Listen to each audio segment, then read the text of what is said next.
Yes, welcome again. This is MJB. Uh, this time, I'm going to talk about things teachers or facilitators should learn for them to perform well in CBC.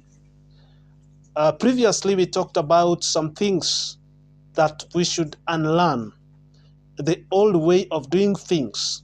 We should do away with the old way of doing things and adapt the new way of doing things in CBC.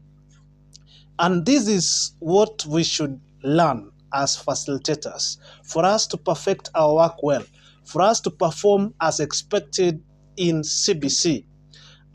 We should learn the following. First, we have to learn to embrace or adapt what you call change. We should learn to embrace change or adapt change. That you have to notice that change is inevitable. And as you have observed before, even now, there are several changes that come each and every day. In CBC, we have various updates that come day in, day out. And change, whenever it comes, it is inevitable. We have to adapt to change. Secondly, as facilitators, we must also unlearn from the old way and learn the following. We should learn to accept critique and criticism. We should learn to accept critique or criticism. Remember, whatever new you do, anything new that you try to do, there must be criticism. If you do it well or the wrong way, or if you try, whichever the case, there must be criticism, and you must be ready to be criticized. For you to succeed, there must be criticism. So let's learn to accept critique. Another thing that we should learn is that we should embrace diverse opinions. It is good that you embrace diverse opinions, that there are several opinions that are given. So you should not go by a parochial mentality or by what you understand, by your own understanding, but rather it's good to embrace diverse opinions, opinions from various individuals, opinions from various people. Put those opinions together and come up with the best answer or response. We should also learn to adapt new teaching methods or new facilitating or facilitation methods. We should adapt new. We should be ready to learn or adapt new teaching methods. Because in CBC, there must be new methods day in, day out, and we have to adapt to those changes. Another thing that we should learn as facilitators is that we should embrace outside classroom teaching. It is not teaching, it is learning. We should embrace outside classroom learning. Make sure that learners are taken out of class for learning. Don't stick to classroom. Take learners out of class. Let them learn out of classroom sometimes.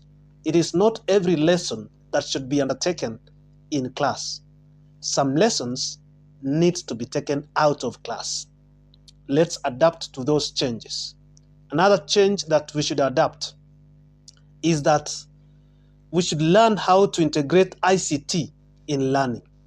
Remember, CBC is all about ICT, and ICT is used in most cases.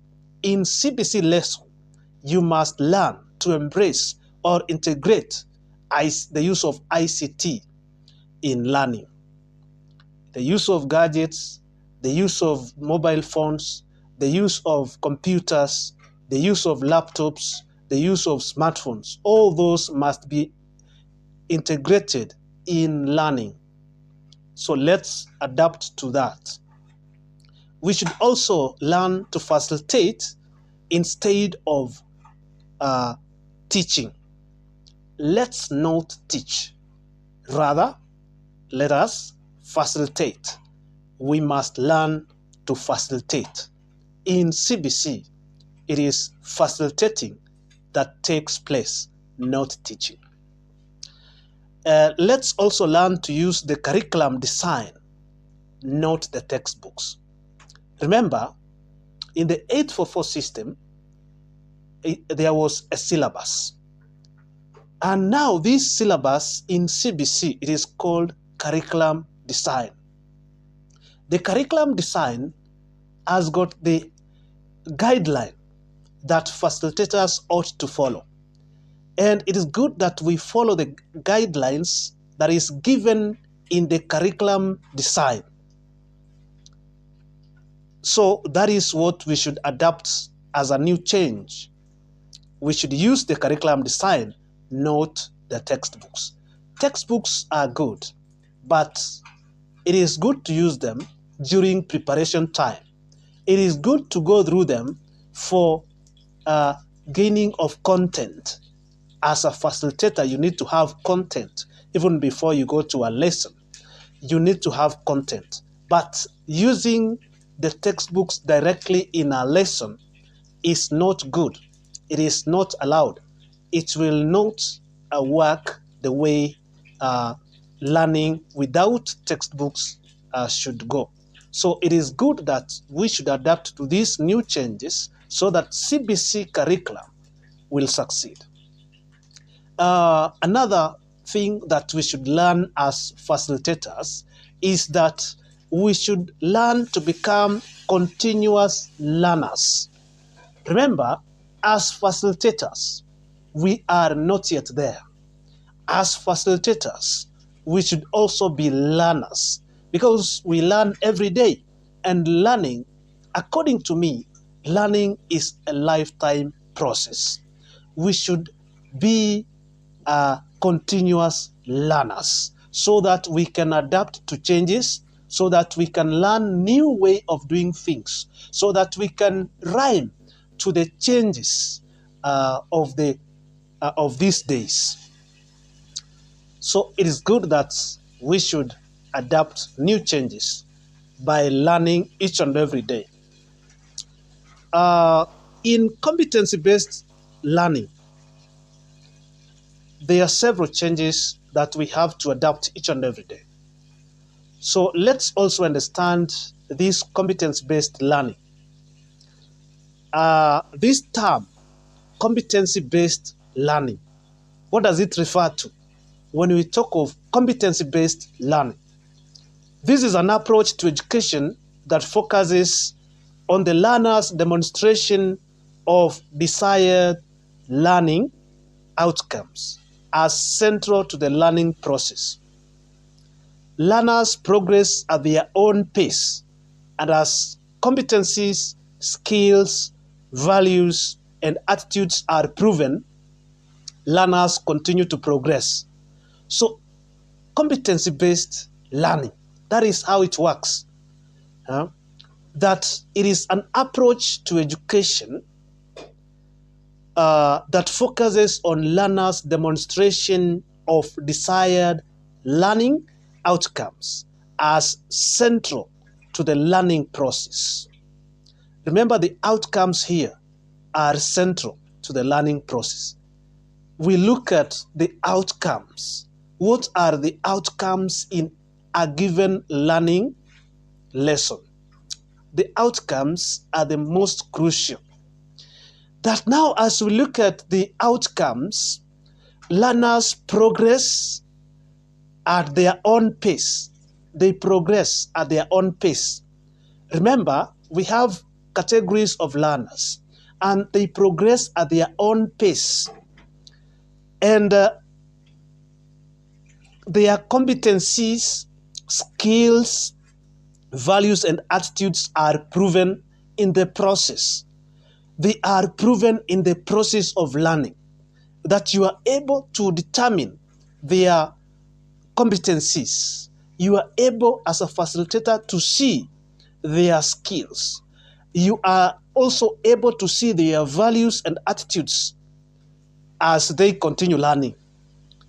Then learners continue to progress. They progress in various areas.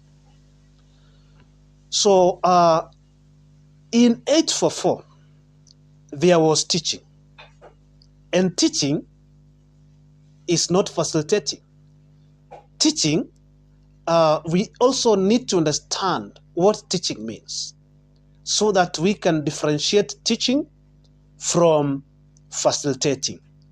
So teaching is the process of transmitting knowledge into someone, which means that the knowledge you have as an individual, you transmit it to another person, and that is teaching. So teaching means that learners are sat in a classroom, they are asked to keep quiet, then knowledge is poured to them as they listen. That is teaching. So teaching is not facilitating. Teaching is in the 844 system of learning. And that one is not supposed to be in CBC curriculum. Remember, you must also consider that we have various types of learners. In CBC curriculum, before you facilitate as a facilitator, before you bring the learners together for facilitation, you must be able to understand the types of learners that we have, or the types of learners that you are likely to encounter in any given class or lesson. There are types of learners. We have visual learners. When we talk about visual learners, these learners learn best through charts and pictures. Whenever you display charts and pictures, the visual learners are able to learn quickly. That they are able to learn through seeing. Whatever they see is what they adapt, is what they learn fast. So we call this category of learners visual learners because they learn best through charts and pictures. You show them charts as examples. Whatever you are demonstrating, you show them in charts or pictures. Then they will be able to learn best that way. And these learners could be artists. Yeah, they can become artists. So identifying the types of learners can also help a facilitator to know what these learners are likely to become. Secondly, we have a category of learners that we refer to as auditory learners. Auditory learners, they learn best through hearing and speaking. They are debaters. They can become good politicians. They are debaters. In debates, they participate highly and they win. They become the best debaters. So these learners, we call them auditory learners. So they learn best through hearing and speaking. So they speak much and they listen more.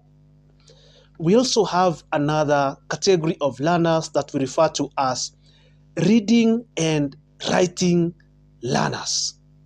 Reading and writing learners, they are learners that learn best by writing and reading. They can become the best reporters. They are the best reporters, especially if they can join the news or the media. The media. In reporting news, they become the best. So they are the best reporters because they are the best in writing and reading. So they learn best by writing and reading. So these learners take notes while reading or hearing. They can take their best notes while reading or hearing. They can also listen and take notes. They can as well read as they take notes. They are called reading and writing learners. We also have another category of learners. the ones that we refer to as kinesthetic learners. Kinesthetic or kinesthetic learners. Kinesthetic learners learn best by doing. When you think back to physics, there is that type of energy that was referred to as kinetic energy, the energy in motion.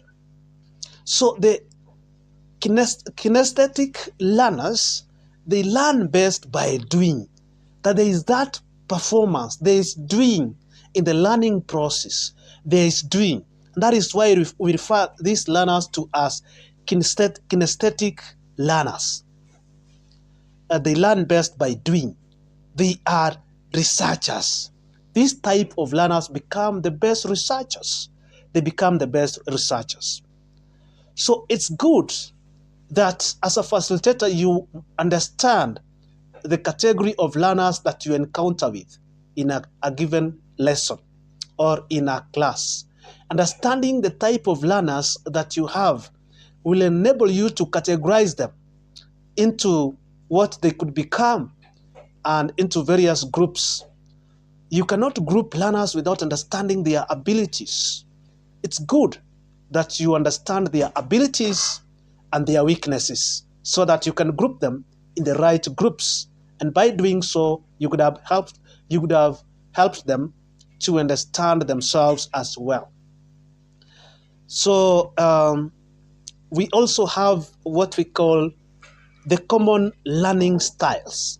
Apart from having categories of learners, there are common learning styles. Common learning styles. These are the common learning styles. We have 8 of them. First, we have the linguistic or verbal learning. Linguistic or verbal learning.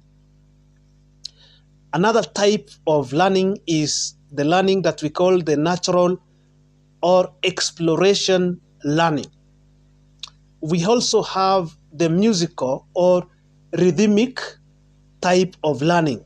It can also be called oral or auditory learning.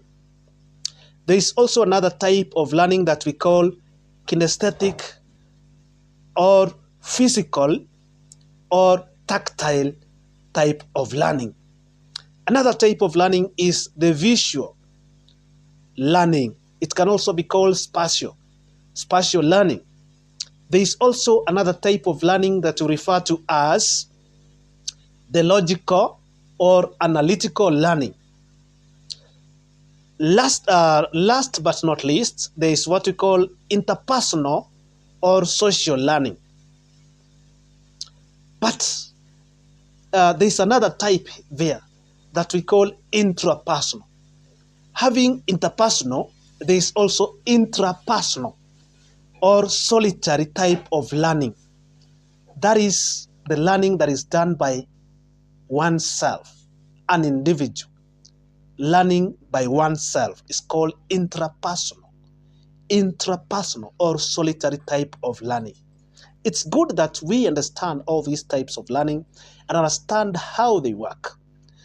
When we understand how they work, then it means that we'll be able to adapt to the new changes and facilitate in line with the curriculum design. Thank you for your time. Remember to subscribe if you have not, and God will bless you. Thank you.